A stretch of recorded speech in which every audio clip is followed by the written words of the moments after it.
vedare tinokuchingamidzai zvekare kune chimwe chirongwa pano paZim Facebook Secrets and Confessions.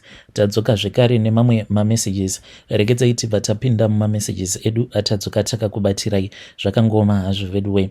Hanzi makadi zvenyu mukoma, ndinokumbirawo kuti munge muchindiposterawo nyaya yangu makaviga chitupa changu. Inini ndinoda kureururawo uroi uhwo hwandakasiyirwawo nagogo vangu. Saka ndakazotongosanganawo nemaepisodes enyu mune rimwe group ndokubva ndazongopiwawo mafone numbers enyu ndichida kureurura. Chinondirwadza pandiri ndechekuti handikwanise kuti ndinge ndichireurura pamberi pevana vangu nekuda kwekuti kana ndikagara ndareurura pamberi pevana vangu mhiko dzimwe idzo dzatinoitiswa sevaroi dzimwe dzacho iwewo unoti uchingopedza kureurura paya then upenyu hwako hunobva hwatongoganhurwa nekuti zvinhu zviya izvo zvatinoshandisa pamabasa edu awa atinoita usiku dzimwe nguva izvo zvinhu zvacho zvinotokupawo mhiko dzekuti unofanira kuti unge uchibatanidza upenyu hwako neupenyu hwangu. Zvinozviitira zvinhu izvi kuitira kuti paya kana kuri kunzi unenge wava kusarida shavi racho iri rehuroi, then izvo zvinhu izvi zvinoziva kuti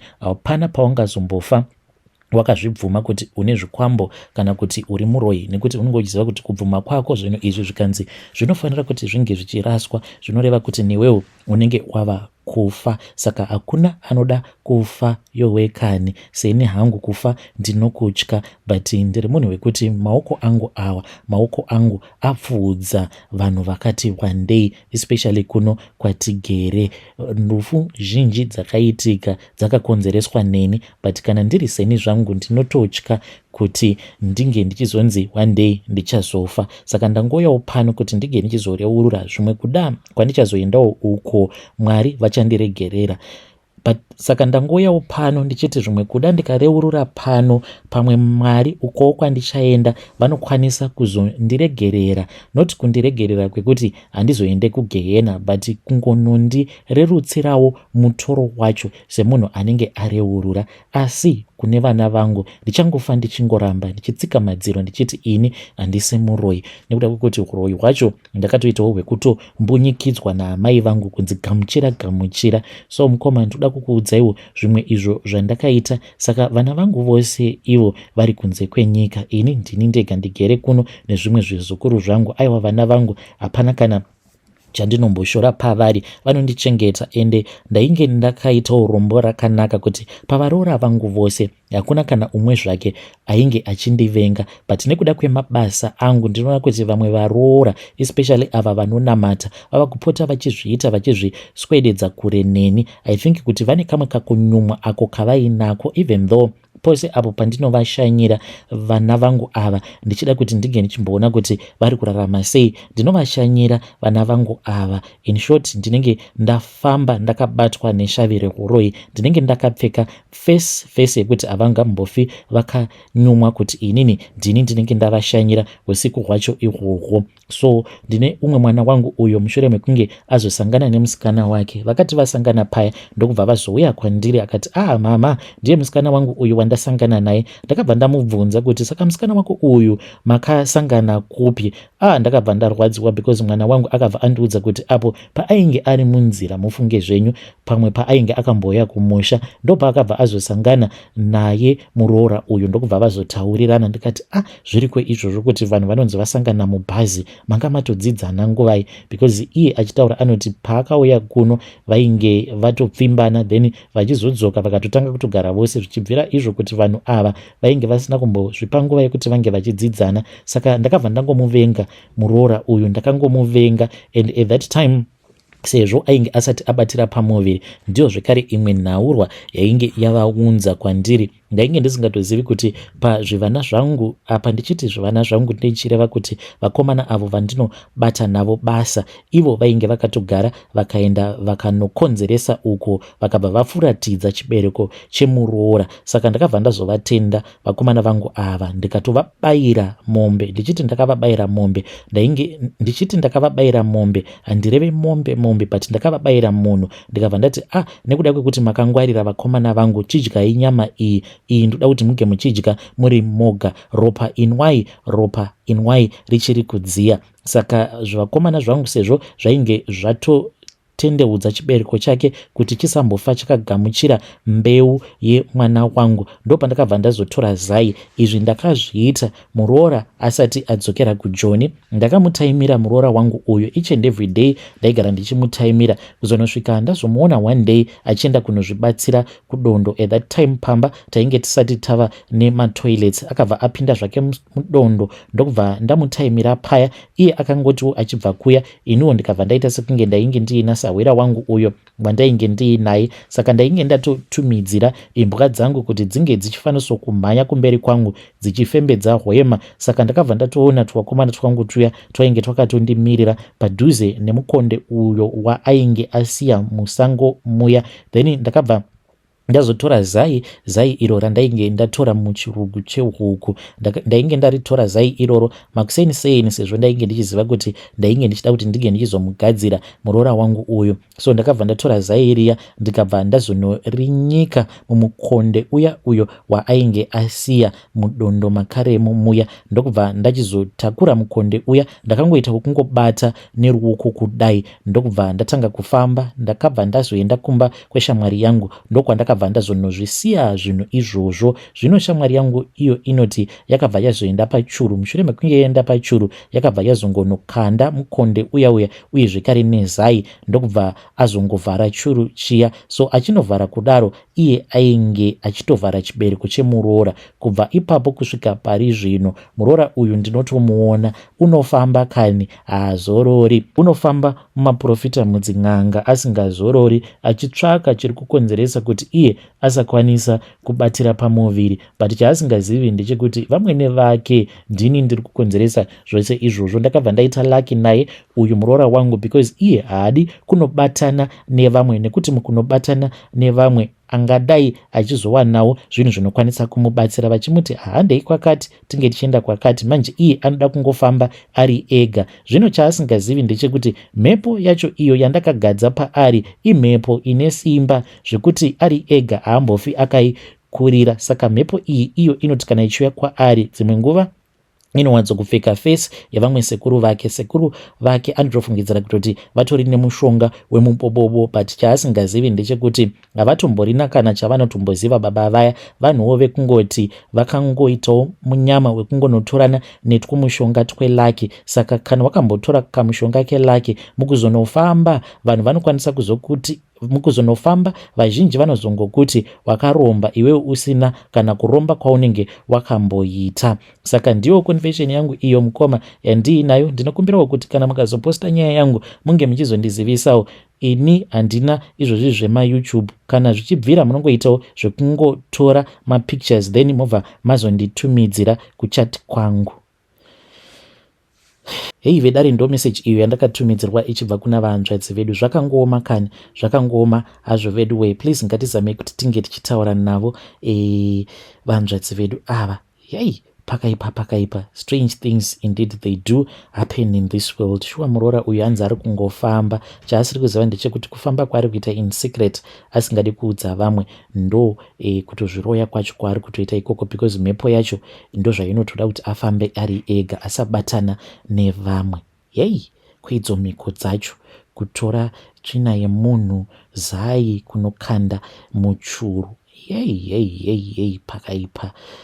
Tinopona here naishe, tinopona here. So pana mumwe vahanzvadzi vedu vauya kwandiri vachindudzawo nyaya yavo. Saka ivo vahanzvadzi vedu ava vanga vachiti vanobatsira.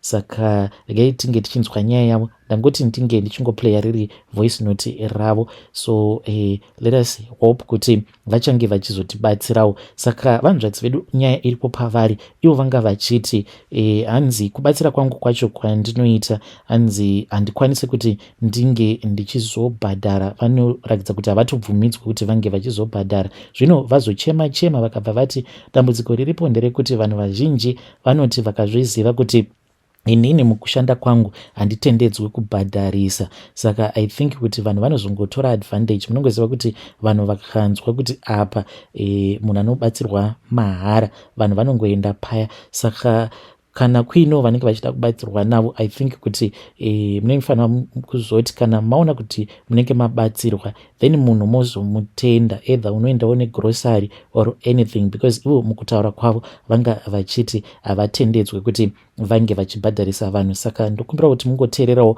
voice note ravo. Mushure mekunge mateerera voice note ravo, you can also tell me what you think in the comment section. Makadi mukomanashi ndokumbira muite zvokuverenga audio ndichakusenderai because ndogona kuzivikana. Neyanga yakamira yakadai semukomanashi. Saka ini ndinogara ndichinzwa vanhu vachitaura nezvanamanjuzu ndoni. Saka inini zvindipandiri ndezvenyoka dzemumvura, hazvisi zvanamanjuzu. Handina ndamborota zvenjuzu, ndinorota nyoka. Saka zvakatanga ndiri mudiki ndaita zvekuroteswa nyoka ndopepuka ndichivhunduka. Nyoka hombe ndopepuka ndichivhunduka paya ndichitoti nyoka zvaita sei. Saka zvaingoitika zvichiitika ndichingorota nyoka dziya ndichikura. Saka manje ndakatozoti ndaane vana 3 ndopa zvakatanga manje kutoti zvava serious, because ndiri mukadzi ane makore 30 ndotori nevana 3. Saka zvakaitika ndezvekuti zvava serious, ndanda kurota nyoka dziya manje. Kana kurota nyoka kana iri 1 oro dzakawanda, dzimwe nguva ndogona kuirota ichitoita zvezvitori riwo, ndichitorota senge ichitori kumusoro kwangu ndakavata. Pandopepuka ndichisa light on ndotasanwa hapana nyoka, but ndiye ndichitonyatsonzwa kuti pane chinhu chachifamba chinyatso, but ndobva ndatasa ndona hapana chinhu. Saka pandaifamba manje ndaingonzi ndine chivanhu chiri pandiri. Saka zvakabva zvaitika ndizvoti chivanhu chiya chiri pandiri manje ndanda kuroteswa zvinhu zvinoitika, ndikatoudza munhu zvinhu zveya zvotoitika.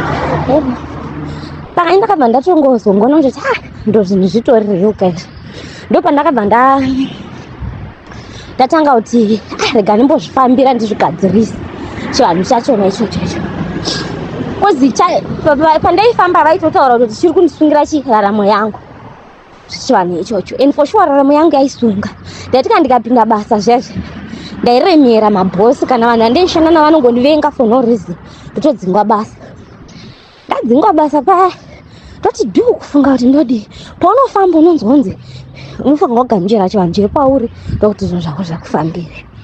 Saka last year ndandisina option, kozi ndiri kurarama ndiri muno muSouth Africa. Saka ndandisina option, ndadzingwa mabasa kupesa ndatozoona kuti zviri nani ndingoita zvechivanhu, kozi ndingoriwo munhu waya anofarirawo zvebling zvekuslayer. Ndingori munhu anofarirawo lifestyle yakadaro. Saka zvaindiremera manje kuti ndiadjuste kuita zvemudzimu. Ona sevanhu vakakurirawo kuchinda kuchechi zvinonetsa. Semunhu akakura achienda kuchechi ku7 days zvinonetsa kuti uzoadjusta utanga kuita zvemudzimu. Saka zvadaro manje ndakabva ndazvibvuma kuti ndakubvuma kuti ndizviite. Ndobva ndaenda kune imwe n'anga ndikanoitwa maprocesses acho zvese. Saka manje zvakuitika, nzimu iyi iri pandiri yakandirisa mucheka yayo, ndikatenga mabhidzi, ndikatenga zvese ndikaita. Saka zvainoda iyo inenge da ndibetsere vanhu inyoka yemvura, mazinyoka mazomba ndinorota. Saka iko zvinezvi handicharoti nyoka yaizvi ndichitya kana kuti ndinotorota ndichitora nyoka ya ndichiuraya, ndichitora mapatsi achona ndichibatsira vanhu nazvo. Nyoka mapatsi ayo andobetsera, andorapa zvakawandisa. Saka zvinoitika manje ndezvekuti iko zvino izvi baba ndakazviaccepta, ndakabva ndatanga kubetsera vanhu. Asi ini ndakabva ndaudzwa kunzi ndinofanirwa kubetsera vanhu for free. Izvo zvemvura zvacho nezvo ndo zvinonditenda. Saka ndinoenda kumvura nemunhu kana ane dambudziko, ndoenda naye kumvura ndosvika ndomukumbirira. Kana ndamukumbirira munhu yauya zvinhu zvake zvinobva zvatoita. vanenge vari kure ndinoita zvekukunamatira kana ndokukumbirira zvako zvinoita kwaunenge uri. Handitombobhadharisi kare, nondakaudzwa nzi ukangobhadharisa chete watsva. Kwezi zvinoitika pamudzimu kuti chakaita kuti ndibvume inhayo kuti yaindirova neshamu. Ndairohwa neshamu mabasa, kurwara, ndaigona kungorwara to a point yekuti chero ukaenda kuchipatara chipi unenge uchingonzi muri right, hatisi kuona zviri dambudziko riri pamuri. Mazino aya ndairwadzwa nemazino mukomana acho zvekuti ndaivata ndakasvinura ndichitema usiku hwese, mazino achirwadza ndikanobviswa 1 zvokutoti dentist akandibvisa zino iroro akatoti asana ndambosangana nekesi yakadai. Ndakabewa manjection 6 zino richiramba kubva. Pandakasvika kumba ndakatoudzwa kunzi hausati watanga woda zvekutobvisa mazino ako uchamabvisa wose uchasara mukama memusina. Ndopandakaona kuti handisina option, handingambogari ndisina mazino. Nemanakiro akaita mazino angu ndakati regai ndinde nditonoita izvozvo izvo. Kazi basa charo ndaingodzingwa basa zvisina tsarukano, ndo zvakaita kuti ndipedzisire ndatorana nazvo zvemudzimii. Saka ndo zviri pandiri, ina handina zvana manjuzu zvinoitwa nevanhu izvi, ende handina kana mbonozvirombera, zvinhu zvingori natural zviri pandiri. Pandinofamba ndinooneswa zvinhu, ndinooneswa zvinhu. Dzimwe nguva ndotogona ndogona kukwira kana mumota munenge mune masatanist kana kuti chii, ndinooneswa zvese izvozvo. Anenge aida kukonzeresa maaccident. 2 instances dzandakasevha vanhu vaida kutokuturwa ndiri imwe yemunhu. Zvinoita ndezvekuti ndikamuona munhu yayo kuti ndamuona kuti uyu satanist, anobva angodzika mota yemo kana bhazi munhu otodzika, zvotopera zvakadaro, hapasina zvaanokwanisa kuita. Varoyi ndinobata. Zvaizvezvi pandotogara izvezvi pane varoyi 2 vakauya. Saka pavakasvika vakatanga kunetsana neni kuhope, ndopandaita zvandakaita. Iko zvino havachakwanisi kuti vabude vachienda kunoroya, havachatogari pamba zvaizvezvi. Apa vane 2 months vanogara, havachatogaripo nekuti vari kutoona vari kuti izvoni iwe wese uchitikonesa kuti tiite zvinhu zvedu, havachakwanisi kubuda. Saka vakatoona kuti zvinani tibve tinoinda samwe. Ndofunga havachakwanisi kutransforma kuita zveuroyi zvavachiinda kunoroya ikoko.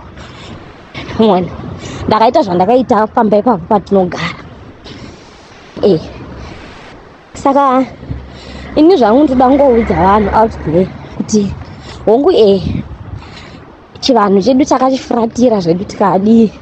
Unogona kuti ndaipinda chechi ipi zvikadii, but zvinoitika ndezvekuti chivanhu chaiko chisiri chekurombera ichi. Handitombodi kukunyeperai mukomana ashi, chinorwadza kozi chinongokufosa kuti ite zvachinenge chichida icho. Zvaizvezvi ndinotodetsera vanhu kozi ndo zvandakanzi ndiite. Ndinodetsera vanhu vanenge vane matambudziko avo, ndichivabetsera. Kati kazhinji kacho manje zvandinonyanya kuita, ndinoenda nemunhu kumvura, ndokune simba rangu rese. Handipindi zvazvo zvokuti zvekupinda mumvura, ndinopinda kana papopoma. Mapopoma anotyisa aya ndinopinda, ndonokumbira, ndopinda newe, ndokukumbirira, ndokudira mvura, ndokudira. Paunobude ipapo zvinhu zvako zvive zvaraiti. Mishonga yangu ndinoshandisa iyi handinenge ndaroteswa. Zvototi ukatondiona unogona usatoziva hako kuti munhu uyu ndozvaari, but ndozvanditori. Ndakatongozvigamuchira nokuti ndandisina option, ende kubva musi wandakazvigamuchira ndichibetsera vanhu kudero, upenyu hwangu hwakabva hwachinja. Ndakutoshanda basa rine mari, ndotoita zvinhu zvangu zvakanaka. Izvozvo zvimudzimu iri pandiriyo yemvura inondivhurira mabasa, mabhizinesi zvinoita zvinhu zvangu zvichitoendeka. Handiti saka ininiwo ndoda ngotaurawo kuti ndogara ndinzwa vanhu vachitaura zvana manjuzu, but inini handina manjuzu iyoyo. Ndineyo nyoka yemvura. Dzimwe nguva ndotodzirota dziri nyoka dzakawanda. but inyoka. Zvoti kana ndikapinda mubopo mazvezve ndikatanga kutaura ndinoona nyoka iyai ndotaura nayo direct yondiudza zvokuita.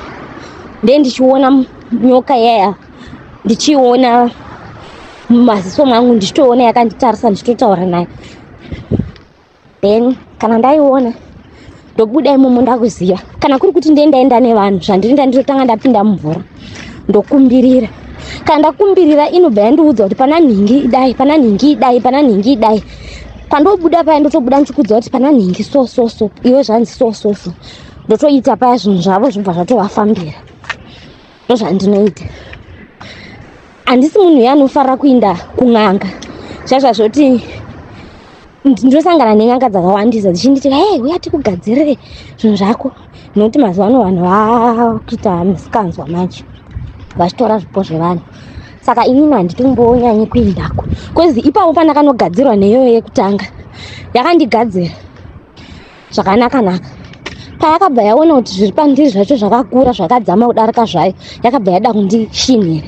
Ndobva ndatoroteswa ndikatonzi shamwari mhanya unotora micheka yako yaya yauri kuda kuenda yawakasiya kun'anga kuya enda noitora, munhu iye arida kukuchinjira micheka kupe zvinhu zvisizvo.